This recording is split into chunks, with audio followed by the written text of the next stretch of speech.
तर विदर्भामध्ये शेवटच्या दिवशीचा शेवटच्या टप्प्यातला प्रचार सुरू आहे, पण विदर्भाचं वातावरण आहे 42°C अशा कडक उन्हामध्ये हा प्रचार केला जातोय। या कडक उन्हामध्ये मुख्यमंत्री एकनाथ शिंदे रामटेकचे उमेदवार राजू पारवे यांच्यासाठी उमरेडमध्ये रोड शो करतात। विदर्भाचं तापमान चांगलंच वाढलेलं असताना आज प्रचाराच्या शेवटच्या दिवशी सर्वच बड्या नेत्यांनी जोर लावल्याचं पाहायला मिळतंय। राजू पारवे मूळचे शिवसेनेचे नाहीयेत, पण रामटेकची जागा शिवसेनेला मिळाली आहे। काँग्रेसमधनं उमेदवार आयात करण्यात आला, त्याला उमेदवारी देण्यात आली आणि राजू पारवे यांच्या प्रचारासाठी मुख्यमंत्री उमरेडमध्ये पोहोचलेत। या रोड शोचा आढावा घेतात तुषार कोहड़े। न्यायालयाचा निश्चितच मुख्यमंत्री उमरेड इथे सुरू झालेला आहे आणि ज्या प्रकारे कडक उन्हामध्ये मुख्यमंत्री त्यांचे उमेदवार राजू पारवे यांच्यासाठी मैदानामध्ये उतरलेले आहेत, त्यामुळे निश्चितच जर आपण बघितलं तर ज्या प्रकारे मुख्यमंत्री कडक उन्हामध्ये शेवटच्या टप्प्यामध्ये काही तास शिल्लक असताना प्रचार करतात, त्यावर लक्षात येते की ही संपूर्ण निवडणूक शिवसेनेने आपल्या खांद्यावर घेतलेली आहे आणि एकंदरीतच टप्प्यामध्ये ही प्रचार आहे। आपल्यासोबत मुख्यमंत्री एकनाथ शिंदे सर, तुम्ही थेट लाईव्ह आहात, महाराष्ट्र तुम्हाला ऐकत आहे।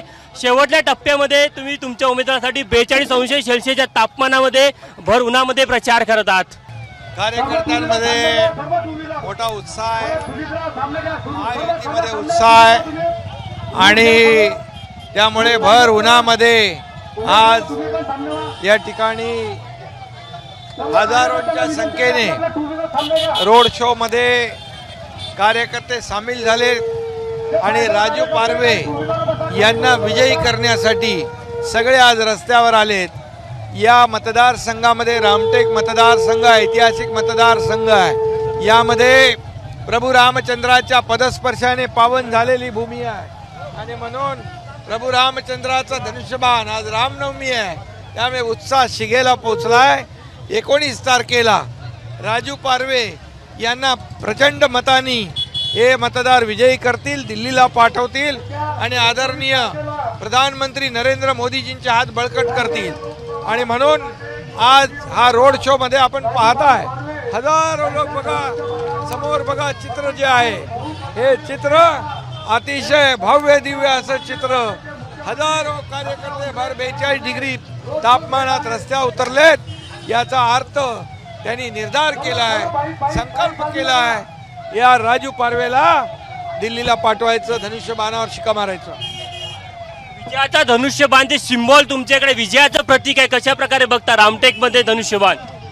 रामटेक मध्ये धनुष्यबाण बाळासाहेबांची सभा झाली तेव्हापासून धनुष्यबाण पाहतायत आणि प्रभू रामचंद्राच्या आशीर्वादाने या ठिकाणी रामटेक मध्ये हा आपला राजू पारवे प्रचंड मताधिक्याने विजयी होईल।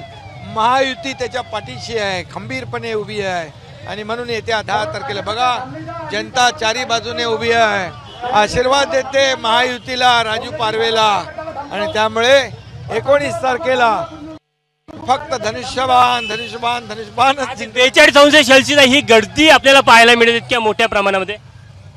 हे प्रेम आहे महायुतीवरचं, हे प्रेम आहे मोदीजींच्यावरचं आणि हे प्रेम आहे राजू पारवे यांच्यावरचं आणि म्हणून हे सगळी अलोट गर्दी उसळलेली आहे। पूर्व विदर्भात काय चित्र राहील? 5 लोकसभा मतदारसंघ पहिल्या टप्प्यामध्ये। पूर्व विदर्भातल्या 5ची जागा महायुती जिंकेल असा सगळीकडे माहोल आहे, सगळे लोक कामाला लागलेले आहेत।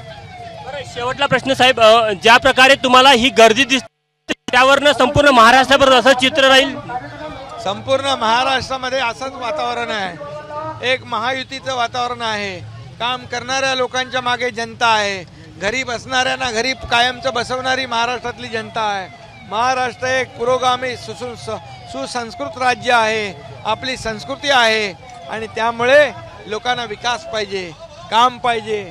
मोदीजींच्या मार्गदर्शनाखाली डबल इंजिन सरकार महाराष्ट्रात काम करतं।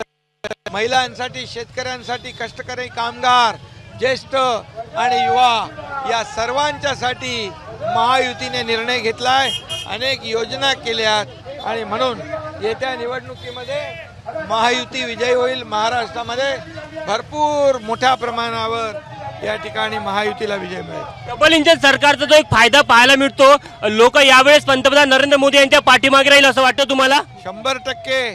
10 वर्षात जे काम केलं, 50-60 वर्षात जे काँग्रेसनी केलं नाही, काँग्रेसने देशाला खड्ड्यात घातलं, अधोगतीला नेलं आणि 10 वर्षामध्ये मोदीजींनी देशाला पुढे नेलं आणि म्हणूनच या निवडणुकीत लोकांनी मोदीजींना पुन्हा प्रधानमंत्री बनवण्याची गॅरंटी घेतली आहे आणि महाराष्ट्र कुठेही कमी पडणार नाही, मागे राहणार नाही. आपण बघू शकतो की ज्ञानंदा कशा प्रकारे विदर्भातल्या कडक 42 अंश सेल्सिअसच्या उन्हामध्ये ही आपल्याला गर्दी पाहायला मिळत आहे.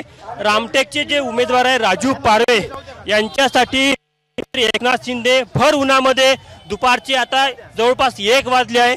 1 वाजताच्या या कडक उन्हामध्ये इथे प्रचाराला आलेले आहेत. त्यावरून तुम्हाला कल्पना येईल की किती मोठ्या संख्येने एक वेगळा उत्साह आपल्याला पाहायला मिळतो. कारण की लोकशाहीचा हा सगळा उत्साह आहे आणि लोकांचा जो सहभाग आपल्याला पाहायला मिळतो.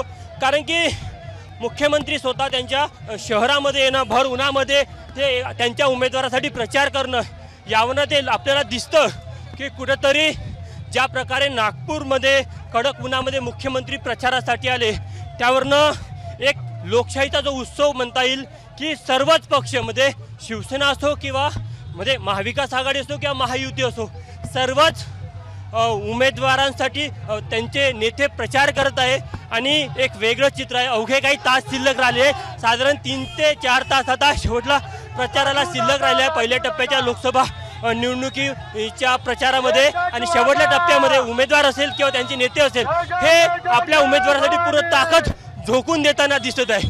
कॅमेरामॅन व्यंकटेश नायडूसह तुषार कोवडे, एबीपी माझा, नागपूर. त्यामुळे विदर्भातल्या सर्वच्या सर्व जागा महायुती जिंकेल असा विश्वास मुख्यमंत्री एकनाथ शिंदे व्यक्त करतात. एबीपी माझा, उघडा डोळे बघा नीट.